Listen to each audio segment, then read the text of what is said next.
Then conventional medicine comes along. They figure out like, hey, we can synthesize vitamins and we can also make these things called pharmaceuticals. What year was that crossover? So 1910 is when the Flexner Report came out, and that was funded by Andrew Carnegie, I believe, and John D. Rockefeller. And I think 1918, 1919 is when they started to really push it out into literature in the med schools and things like that. They founded the American Medical Association, and that's when they started to standardize medicine in the United States, and they really started to push pharmaceuticals. All right, guys, welcome to another episode on the podcast. Got myself, Brian Gold, my co-host, Squints, and our new friend, Dr. Austin Lake. Hey, how are you guys doing? Good. Thanks for being here, Austin. We appreciate you. I appreciate you hiking all the way out. Well, California is a place I don't come to too often, but I think it's, you guys got some good things going on here. Let's start with a little bit about yourself and your background and Sure. how you ended up here sitting with us, kind of. It's a good question. I really don't even know. It's been kind of a weird transition. I think a lot of it happens, honestly, pre-COVID, was when my business kind of took a turn and became more of a holistic type business. I was running kind of like, I called it Lake Wellness and Physiotherapy. It was kind of a combination of just mostly helping people with chronic pain, chronic fatigue, that kind of stuff. And it was great, but I just started seeing this trend with a lot of women specifically that were coming to the office, and a lot of them are on Synthroid, a lot of them on hormone replacement therapy, not really seeing results with their conventional doctor, and they just didn't know what to do. And so we just started focusing on what are solutions that they need to be implementing that actually help them to solve their problems versus just like figuring out more problems. And so through that kind of progression, did some postdoctorate training in functional medicine. And so I'm not sure if you guys are familiar with what that is or kind of how that functions, but it's essentially if like conventional medicine and holistic homeopathic medicine had a baby. It's kind of like the combination of the two. It's very rooted in science. It's not so much Eastern medicine. It's just about like, hey, what are root causes of people's problems? And how can the client or the patient actually figure out what are the interconnected pieces of their problems and their systems? And so, for example, if you had somebody who comes to you with diabetes and is like, hey, I don't want to be on medications. I want to be able to fix this naturally. What do I do? Conventionally, they're going to be like, well, you need diet and exercise. They go home. They're like, well, what does that actually look like? What kind of foods do I need to eat? Like, what kind of exercise? How do I fix my sleep problems? How do I reduce my inflammation? Hey, like, here's your medication. There's something we can do for you. Whereas for us, it's like we want to be more focused on, hey, these foods are pro-inflammatory. The reason you're not sleeping is because of X. You're having issues with absorbing minerals because you're stressed or whatever else. And you start looking at those interconnected pieces that make a big difference long term. And so it starts to help them kind of unravel their problems and get them moving towards better health. And so that was kind of the initial starting point for me. But there's a lot of history that kind of goes in that. So I can talk more about younger years and things like that if you're interested in it. But so actually trying to fix things. Yeah, that's the main objective. Yeah. Awesome. Yeah. We don't hear a lot of those stories in healthcare these days anymore, actually, right? Never. No, and honestly, I get why. For me, I started asking these questions because I'll go back when I was doing a rotation. I was in Maui. I had a rotation in Maui, which was awesome. It was pretty amazing. But the practitioner I was working with, he was working with chronic pain patients. And I think this was like 2013, 2014. And I was working with him, and he had this client come in that she is 64, had chronic pain for years. And whenever he'd get her into the certain point of like this meditation, relaxation, breathing training thing that he would have her do, she would start coughing and start getting all distracted, and she'd pull out of her relaxation and we'd have to end the session. Well, about 6 weeks of doing this, she finally got to this point where she kind of pushed past and she started doing some really deep breathing and relaxing quite a bit. And she kind of popped off the table and she's like, oh my gosh, like I just had this memory of when I was a 5-year-old little girl and my dad was choking me. And up until that point, she never remembered anything of her childhood. She had a kind of like block. And so it was through that training that her body was able to like release that trauma. Whoa. And as a result, she had memories. And so that kind of trauma was actually causing a lot of her pain for years and years and years. She didn't know it. And so that was kind of my first exposure to this whole world of alternative healthcare. That's like, it's not so much the pills or the surgeries or these things that we feel like we have to go to expensive practitioner to get care for, it's like there are things that you can do to dramatically change your life and kind of get your health back on track and things like that. So that was kind of the early days for me as to this whole other side of healthcare. But yeah. Does sleep play a big role in a lot of the stuff you treat? Absolutely. Yeah. I mean, I don't know the percentages of it, but it's substantial in the sense that, you look at one night of bad sleep and how it affects your immune system. Research has shown that it can reduce your natural killer T cells by as much as 30%. So those are the cells that kind of go out and help the initial process of your immune system in fighting off, viruses and sicknesses and things like that. And so just having one night of bad sleep can start this whole process of your immune system struggling and not functioning at a high level. Now you add on layers of, doing that for months or years, and, things like cancer and heart disease and cardiovascular disease and stroke, like everything else starts to rise. And I think the problem is that we don't ask enough questions about like, hey, how are you sleeping? Okay. Oh, you're not sleeping very well. Well, here's a sleep medication, which actually, if you look at, Dr. Matthew Walker, he's a sleep expert. He has this book, Why We Sleep. He shows in depth how sleep medications are actually more harmful than not taking them. Yeah. And so that can cause more problems down the road when it comes to your immune system and hormones and all sorts of other things too. So absolutely. Just your bio clock. I just seen something somewhere that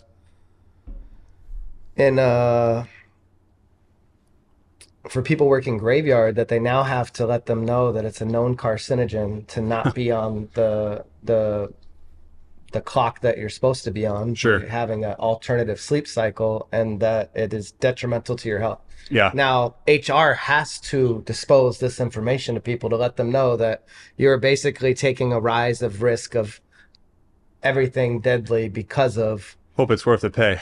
you working this schedule, right? Yeah. Because we're supposed to rise with the sun and sleep with the moon, I guess. Huh? Yeah. Well, and to eat with the sun and sleep with, and then rest with the moon too. It's like, the effects of cortisol and melatonin on how you digest and your insulin, before 2:00, and this is mixed research, and there'll be people that probably dispute this. Like, Lane Norton's a guy that I'm not sure if you guys are familiar with him or not, but No. he's pretty big in this space, and he kind of always plays devil's advocate, which is, he was saying that some of the stuff on my page is horse crap, but it's fine. We'll kind of just move past that. But one of the things that I always say is that, before 2:00 in the afternoon is when your body is most insulin sensitive, meaning that it's gonna be most effective with the sugar in your blood and putting it where it's supposed to go. And so after that time, it gets less and less sensitive. And this is where, again, if you're on the graveyard shift and your body is used to the light, or if it's getting artificial light and it's not getting natural light from the sun, your insulin is automatically going to be less effective. And so now you're eating food, and it's going to have a greater or a more negative effect on your hormones and how you store the sugar as fat. And it can automatically make you into a state of just more metabolically inflexible, I guess you could say. Well, Yeah. So I'm fucked I think that because I sleep. I mean, we talk about this quite a bit, Yeah. and you try to be as healthy as possible, and you do go out of your way to do like all of these Crazy things. experimental techniques and treatments and things, but at the root cause of everything is like, I think, once again, going back to exercise, and I'm not, obviously, I'm hit or miss with this, but I also don't have the sleep issues or the things that you're complaining of. And I think that weight training will, even 3 days a week solid of getting on a program with a trainer if you need to, would help you get into a space where your sleep gets regulated based off of the exertion that you're physically exerting every day. And I think that it could change all of the pain management and sleep issues that you're having just based off of getting fucking physical. I mean, Yeah. we used to go out every day and cut fucking wood and carry things and live a different lifestyle based off of physicality. Sure. People worked in plants, people worked with their hands, machine shop, these things. And our whole essence has changed with technology and the way that things work today. So it's hard. I get why you're overstimulated, and then when you do get your free time after your day, you want to create and go in these directions, Yeah. But I think a little physical effort will can put things back into its place a little bit and help with that, you know? Yeah, and it's I'm not a doctor, but I feel like that could be. no, and a lot of the stuff like you're saying is foundational, right? Like I think we often get too esoteric with these little details. I'm like, hey, we're missing the big picture here. Like Yeah.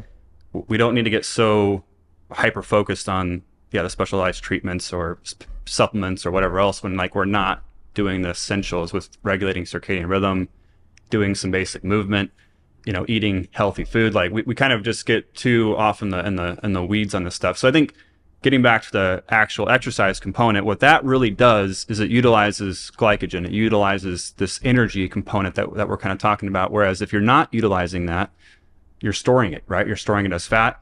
This pops up as triglycerides. This pops up as, fat around your organs, around your heart, around your pancreas, around your liver. And that's where we start seeing these other comorbidities start to occur.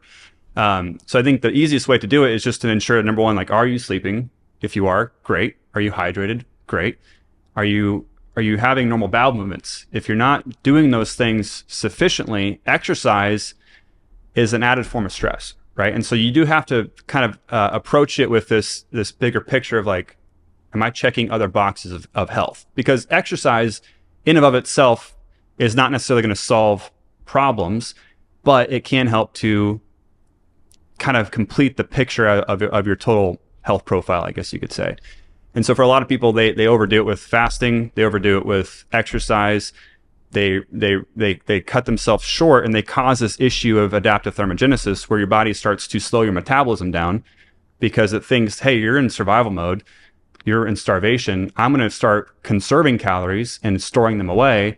And then so the more you do with cardio, the more you do with restrictive eating, the more you do with lack of sleep, it just worsens the issue and you start seeing more of a slow metabolism. So you do have to be careful with it.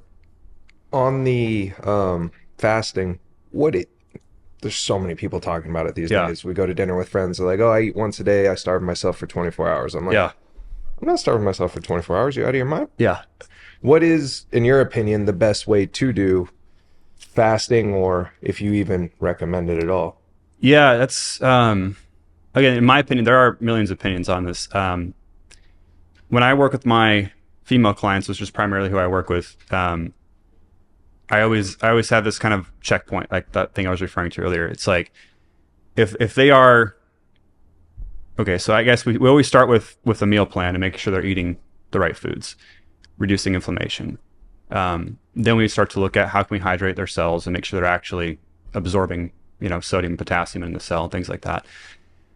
And then we start to ask the question of like, where are you at your sleep and all that. And so if we're checking those boxes, that fourth category is typically fasting.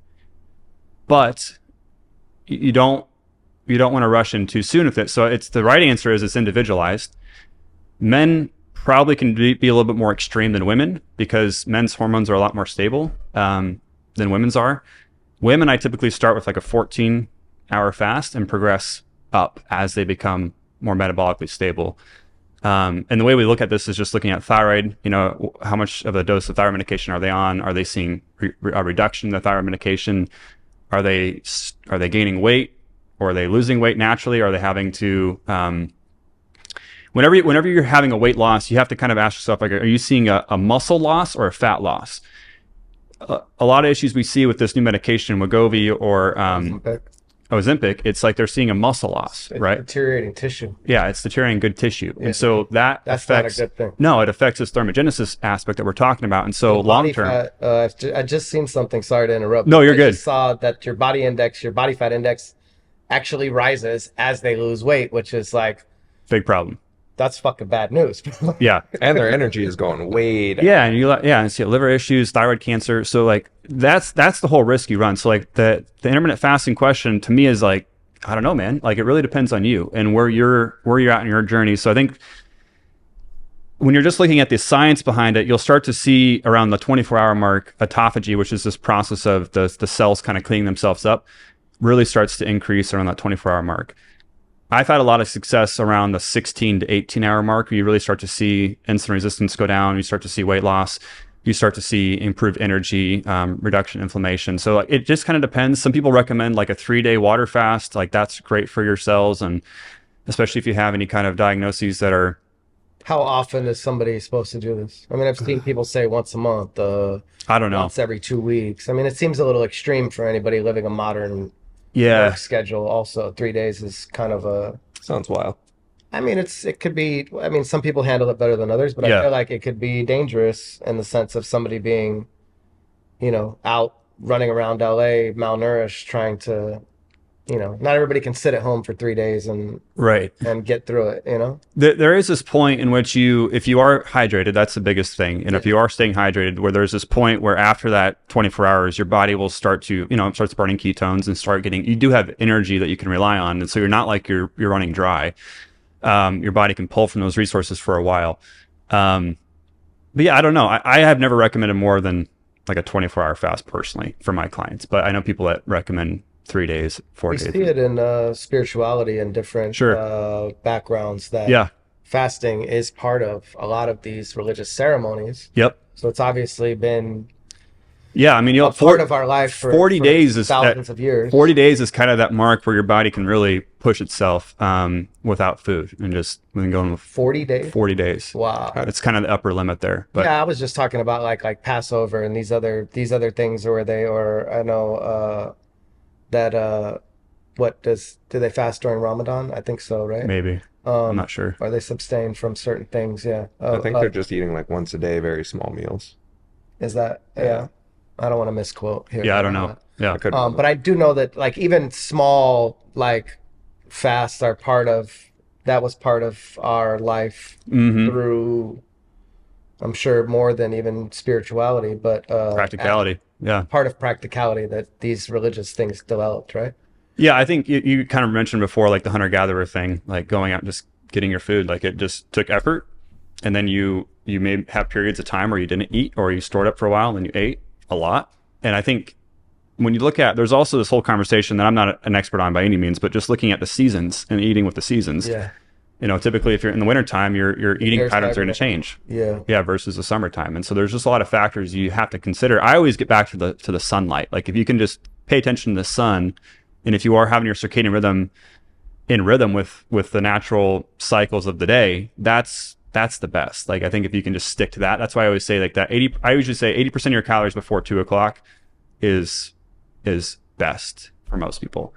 And then after that, you want to limit calories, especially after 6:00 is when you'll see. Regardless of the time you rise. Regardless. I mean, well, if you're a true graveyard shift worker, I think that's a different conversation. Like you have to flip your day. And that's what I usually recommend to my clients that have that shift, like they just have to treat their daytime like their nighttime, and they have to darken the lights. They have to find some natural light resources during the nighttime, which is difficult, but you can use different sources for lighting, things like that aren't, LED. I'm not saying you guys have LED lights in here, but like that aren't LED lights or not LED. What's the term? Fluorescent. Yeah. Like the yucky fluorescent lights. And so that there's just this whole conversation, but most of us are just getting too much artificial light. We're getting too much EMFs. We're getting too much fake food. We're just getting too much garbage. It's just kind of a whole lot of an attack on our system. Talking about circadian rhythm, are you a fan of like having red lights swap on at night versus your regular halogen fluorescent LED? Yeah. So yeah, if you can use like obviously the blue light blocking glasses, like that's great. The actual red lights, I always say just dim the lights first. If you just have regular lights in your house, just dim them. Use lamps if you have to, or dark shades. But I haven't looked a ton into actual red lights. I know red light therapy is the whole thing. Is that what you're referring to? Or No, just darker lights. Darker lights instead of, Yeah. the incandescence and everything giving off that hue. Yeah, it should help. Yeah. I mean, other people have said it helps. I don't know for sure. Yeah, I've heard it mentioned a couple times. I haven't really done my homework on it. Yeah. Yeah, I mean, it really comes down to your pineal gland is what the focus is. So your pineal gland is what is stimulating the release of melatonin. And so that's what's interpreting light throughout the day. And so if you're around 6:00 at night, your pineal gland should start to release more melatonin. And as midnight comes, if you're a regular daytime worker, it should be at its peak. And then it should start to fall throughout the middle of the night. And cortisol should kind of work opposite of that. There's kind of like a dance between the two of them.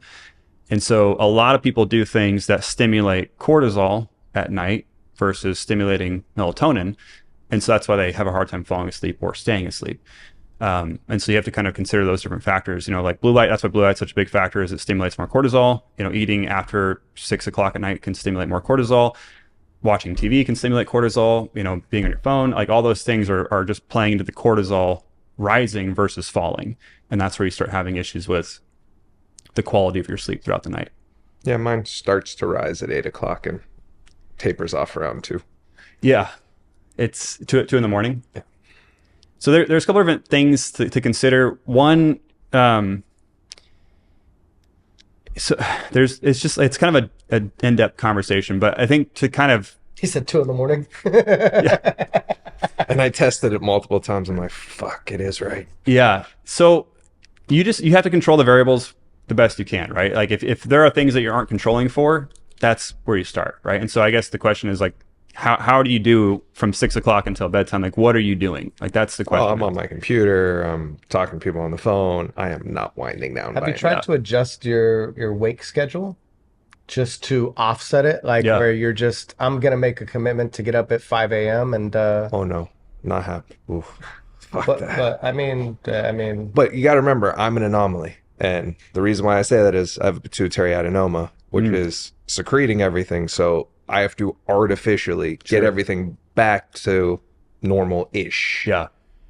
Which then, okay, since I'm fucking with everything on that time, am I taking my meds at the same time every day like clockwork? Yeah. Am I jumping time zones weekly and then my meds shifted by 5 hours or 6 hours because of that? Mm-hmm. And that's a variable that I have a hard time controlling, because if I'm on that time zone, do I really want to wake up on my main time zone, take my thyroid, take everything else, and then risk being wired from that time when I should be sleeping? That is more complex. And unfortunately, it's been a guessing game for the last 10 years of playing with shit, because there is no book written on managing hormones, just like you do it. And then you add my complexity of it, and it's like... That's where this experimental thing kind of comes into play, and having somebody that you are working with consistently to kind of walk you through a process, right? And even though the process may not be fully understood up front, it's like, this is what we got to do phase 1, phase 2, phase 3, and kind of keep progressing. And this is why it is difficult. I think this is why it's even more difficult in our modern day and age. We have Google that allows us to kind of search certain things and learn a lot and figure out a lot of different options that are out there, but it still causes a lot of analysis paralysis, right? Like you don't know what direction to go. And I think that's why it can be very beneficial to have somebody say like, hey, based on my experience working with people like yourself, this is the next step. And let's take that step properly and make sure we're checking these boxes. And if you don't, it's really just throwing things at the wall and see if they stick, which is not great. And I'm not saying that's what you've done. No, well, that's what doctors did for like the first 2 years. Right. Till I was like, dude, I have no energy. They're like, you're fat, go work out. I don't have any energy to work out. And then lo and behold, my testosterone was 100. Really? They're like, did you abuse steroids? I'm like, I'm 220 pounds. Yeah. Does it look like I fucking abuse steroids? Yeah. But getting back to the sleep-wake cycle, I think the thing that I've noticed to be most effective is having an alarm clock for your bedtime is better than the wake-up time. Like if you can wake up, let your body wake you up naturally. Yeah, I don't set an alarm in the morning. I just wake up when I wake up. That's great. The early morning sunlight is the next thing that will help to dictate your sleep cycle. And so that if you're getting exposure in the morning time, it will start to cue your pineal gland and kind of tell it what time it is, essentially. The other aspect of it is breakfast, and this is where I'm a fan of breakfast, where a lot of people don't really recommend breakfast, especially the big fasting people. And you can fast and still have breakfast. Like you don't have to sacrifice breakfast to fast. But eating a high fat, high protein breakfast earlier in the day, it really does help to set your sleep wake cycle as well. So what would you eat, for example, for yourself in the morning? So we'll eat like a breakfast meat with sweet potatoes and avocado. Like that's like a breakfast we'll do quite a bit. And it's high fat. Breakfast meat, sweet potatoes, avocado. Yep. Something super of that. High fat. Yep. And it satiates you. It controls your blood sugar pretty well. I'm not what kind of breakfast meat? You talking bacon or sausage or ham, I mean something breakfast. I mean you can use ground beef, steak, ground beef. You can use steak. You can use whatever you want. But like a lot of bacon, it's full of nitrates and preservatives, so you got to be careful of that. A lot of same thing with turkey, bacon, things of that nature. So you got to be careful. It still needs to be high quality beef, right? Yeah. Sweet potatoes are one of my favorites because they are I think there was a study that like they rated them as like the top vegetable for whatever reason. Like they're really they really help your blood sugar. They're a lower glycemic index, and they do help to kind of satiate you pretty well too. And I think they're tasty. They're delicious. Yeah, I think they're amazing. But No eggs? so this kind of gets into more of this autoimmunity aspect. One of my clients is a scientist. She studied eggs, and this is just her word. I haven't looked into this myself, but she said that if you're buying eggs in the store, no matter how they're raised, they kind of come out the same way. Yeah, we can see that. Yeah. And so I've had a lot of clients not do well with eggs. It's one of the first things I have them cut out. And then the first thing we'll add back in is usually like egg yolks, I think, or egg whites. I always forget. It's on my list. I have a list, but we'll add one of those in, and it's usually farm raised. Like if we can get somebody that has eggs, that has a chicken that The orange kind that are all different real shapes and eggs. sizes. Yeah, right. So you're going to the Not the ones that farmer's look market exactly where the like they got crap still on them. Like Yeah, those. yeah. If you can get those are great to test with to see how you respond to them. If you don't know that, it could be a pro-inflammatory issue for you. So eggs are kind of like, it just depends. Gotcha. Yeah. But yeah, getting back to your sleep cycle. So then I would say the other thing to consider is serotonin. So serotonin is 95% of it is made in your gut. So if you're having gut dysfunction, which most of us are to a certain capacity, you may not be producing as much serotonin, which then helps you to produce melatonin. So you could be having some kind of root cause deficiency issue that then would prevent you from having more stabilization of your cortisol while you are trying to sleep. So even if you were sleeping and you were having lower cortisol, but your melatonin wasn't high enough, you'd be probably more of like a light sleeper and not getting good depth of sleep. Yeah. According to my tracker ring, I think I get like 40 minutes of REM. Oh, okay. Yeah. So That's not good, huh? no. Yeah. And so, I mean, How much REM sleep are you supposed to be getting? A couple hours or something? yeah, it's like hour and a half, 2 hours. Like it's kind of in that. Not So that far off. you're close, but you want to look at your stages of sleep. You know, if you're getting deep sleep. Oh, I'm up You have the third. track- But if you're not sleeping very much, like that's probably the issue. Well, even if like I'll lay in bed for 8 hours, it'll show I've been up like 25 times. How long have you been wearing the trackers? 2 months now. How has that affected anything of you being conscious of monitoring it? Has it gotten better, or has it stayed the same?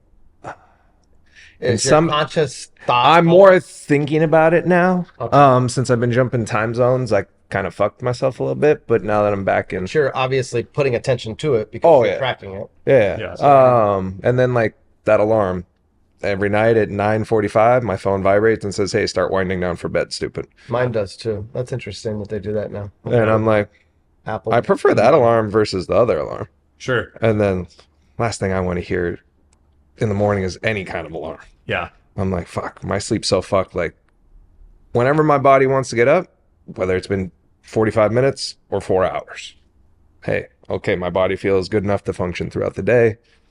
Like 2, 3 o'clock, I'm like, oh, a 20-minute nap sounds fucking amazing Yeah. right now. Sure. A little siesta. Yeah. I get it maybe like twice a week. Yeah. It's not Most of the bad. time I just power through, but I don't do caffeine or any of that stuff. I just Good.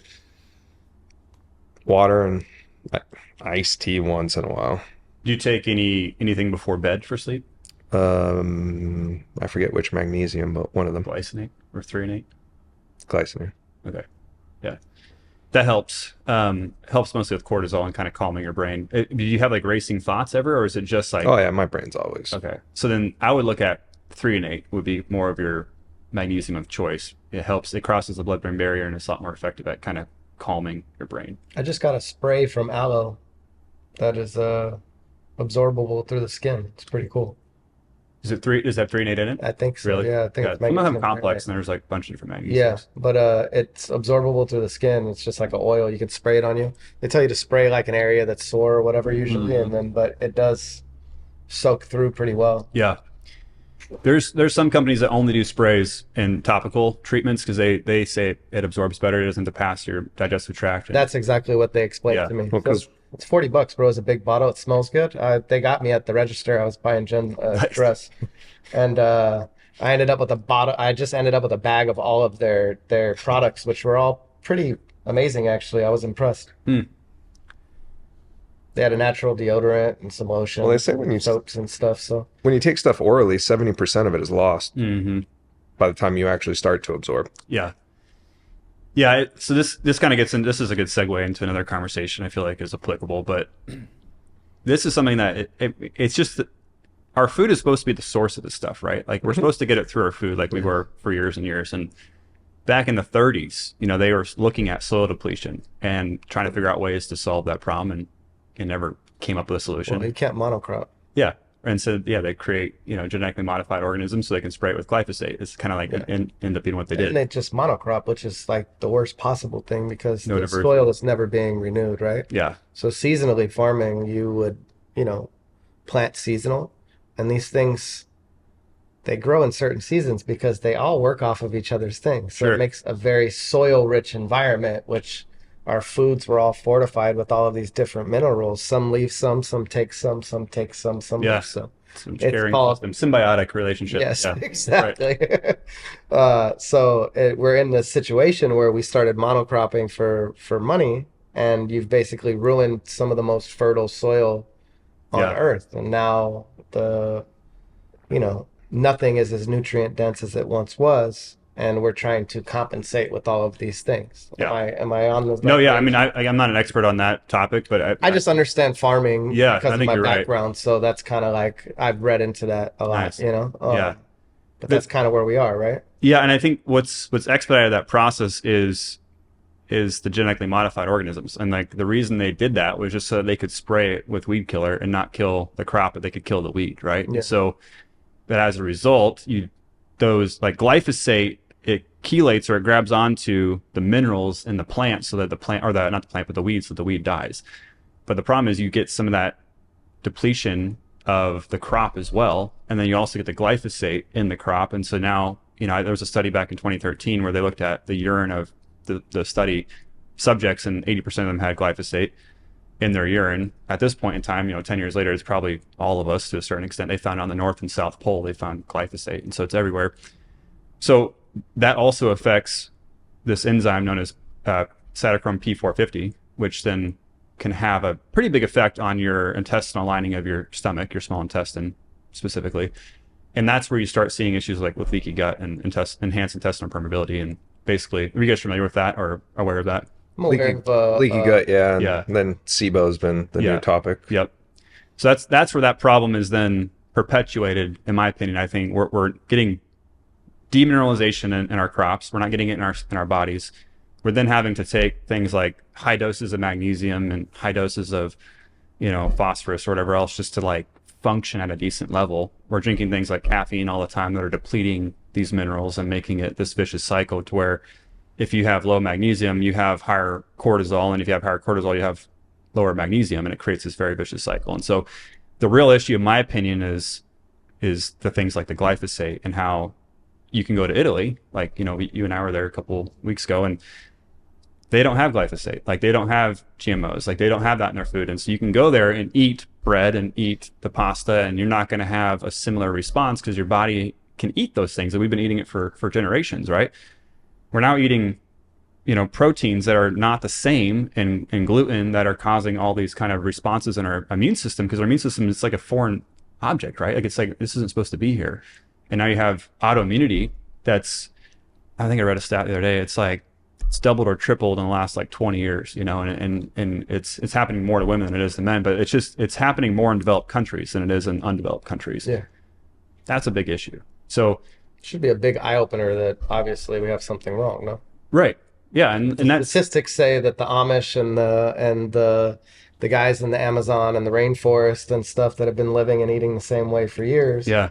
have not seen a rise in all of these issues. Then Yeah. maybe it's us, right? Yeah. Maybe it's our lifestyle. Maybe it's our farming practices. Maybe it's our, it's the things that we're subjecting ourselves to. Mm-hmm. And the problem is, there's just so many things you could talk about in this whole conversation, but it really gets back to who you trust in culture, like who you trust in the literature, and like where do you get your information from? Like we were talking about before the show, it's like there's so many sources of information telling different sides of the story, and we're always like trying to figure out what the truth is, right? Like just trying to, that's why I want to be on your guys' show. It's like, this is very applicable to your guys' show, because it's like, it's not always fun to talk about, and it's not, people don't like hearing it, but part of what really drove me into this more holistic field was just looking at all the success stories of people that were healing and reversing these chronic diseases and fixing these things that they told they couldn't fix, right?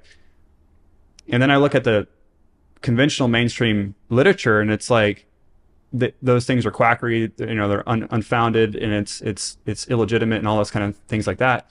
And I'm just like, well, anecdotally, like it seems to work, you know. And so I don't know where this is coming from. And so I started looking back in the history of again, our world, and specifically the United States.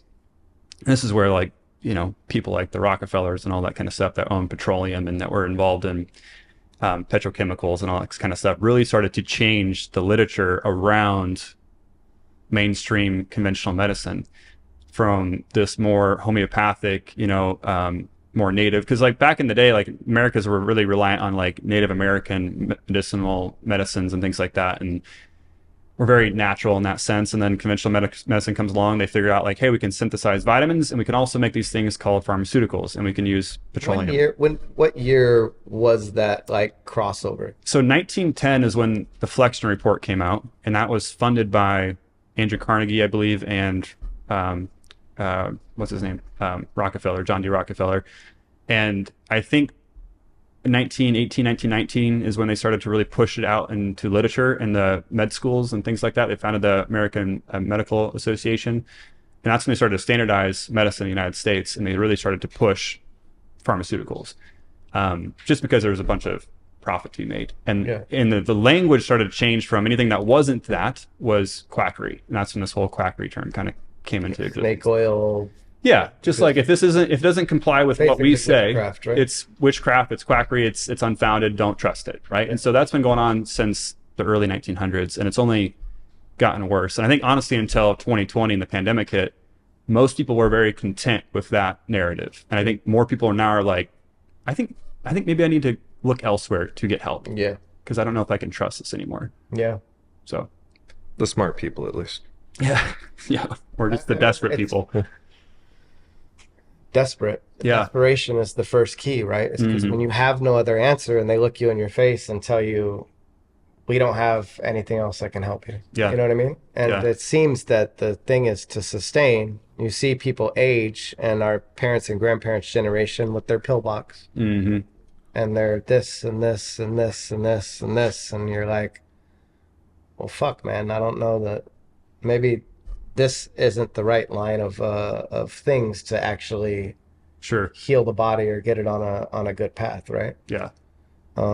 It's crazy how much shit they just pump into that generation as well. Like my uncle who's dealing with dementia, they just keep giving him more and more shit, which stacks on top. I'm like, yeah. I mean, it's the first guinea pig generation, right? Yeah. They were doing live testing on human beings, so like we're all part of the science experiment in some way, shape, or form, right? Yeah. And I mean, that's evolution, but in the same sense, like, you know. But even now, like statins are shown to cause dementia, and you're giving it to patients who have dementia. Well, fuck it.